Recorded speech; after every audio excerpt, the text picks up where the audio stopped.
کہ نبی صلی اللہ علیہ وآلہ وسلم فرماتے ہیں کہ ایک دن موسیٰ علی نبینا علیہ السلام بنی اسرائیل کو واعظ کر رہے تھے، نصیحت کر رہے تھے۔ اسی دوران ایک شخص نے کھڑے ہو کر پوچھا کہ اس وقت دنیا میں سب سے بڑا عالم کون ہے، سب سے زیادہ علم کس کے پاس ہے؟ تو ظاہر ہے اس کا جینوئن جواب یہی ہے کہ وقت کے پیغمبر کے پاس، جو اس وقت خود موسیٰ علیہ السلام تھے۔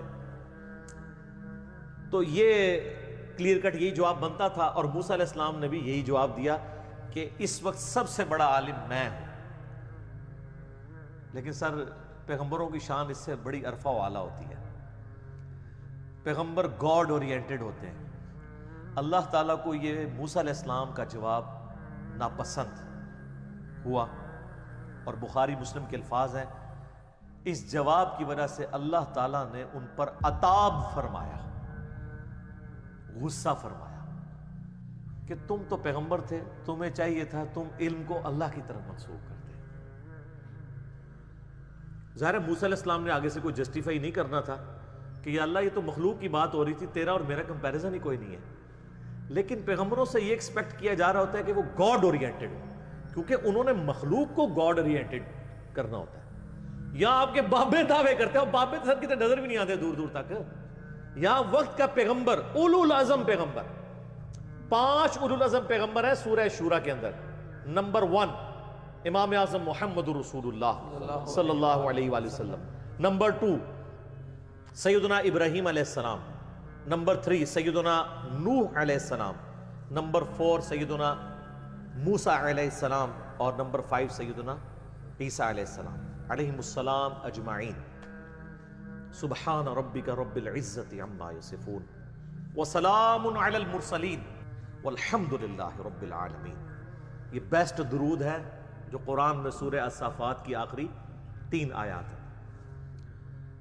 تو اب اللہ تعالیٰ نے پھر کہا کہ موسیٰ، اب میں تجھے ایک ایسے بندے سے ملواؤں گا جس کے پاس ایسا علم ہے جو میں نے تجھے بھی نہیں دیا ہوگا۔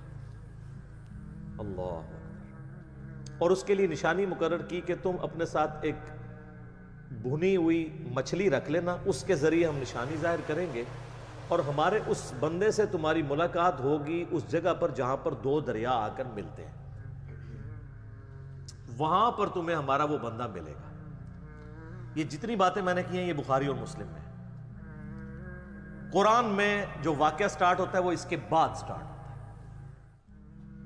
اور اس میں یہ نہ تو حضرت خضر کا نام ہے، بخاری مسلم میں حضرت خضر کا نام آیا ہوا ہے، اور قرآن پاک میں حضرت موسیٰ علیہ السلام کے اس ساتھی کا نام بھی نہیں ہے جس کو وہ اپنے ساتھ اسسٹنٹ کے طور پر لے کر گئے تھے، لیکن بخاری مسلم میں اس کا نام آیا ہے یوشع ابن نون، جو ان کے صحابی تھے، اور بعد میں موسیٰ علیہ السلام کی وفات کے وقت اللہ نے ان کو پیغمبر بنا دیا، اور وہ جانشین، خلیفہ اول بھی بنے اور جانشین بھی بنے اور پیغمبر بھی بنے، یوشع ابن نون علیہ السلام۔ قرآن میں سٹارٹ سورہ الکہف کی آیت نمبر 60 سے یہاں سے ہوتا ہے کہ موسیٰ علیہ السلام نے، وہ یاد کرو وہ وقت، موسیٰ علیہ السلام نے اپنے اس نوجوان ساتھی سے کہا کہ رخت سفر باندھ دو، ہم نے ایک سفر کرنا ہے، اور میں اس وقت تک سفر کرتا رہوں گا جب تک کہ میں اس مقام پر نہ پہنچ جاؤں جو اللہ تعالیٰ نے مجھے وحی کے ذریعے آگاہ کیا ہے۔ تو وہ دونوں چل پڑے۔ اب یہ جو آگے کی سٹوری ہے نا، یہ ساری قرآن کے اندر آتی ہے، لیکن کانٹیکسٹ بخاری مسلم میں تھا۔ تو وہ اپنا ساز و سامان ساتھ رکھتے ہیں، راستے کا کھانا بھی۔ آپ کے بزرگ جو ہیں وہ کئی سال تک بغیر کھائے پیے زندہ رہتے ہیں، جو بزرگوں کے بزرگ ہیں وہ اپنا کھانا بھی ساتھ لے کے چلتے ہیں۔ یہ میں آپ کو ساتھ ساتھ فرق بتاؤں گا، کیوں؟ تاکہ مرنے سے پہلے اے مسلمان کر لے اس پہ غور، کتابوں کا خدا اور ہے، بابوں کا خدا اور۔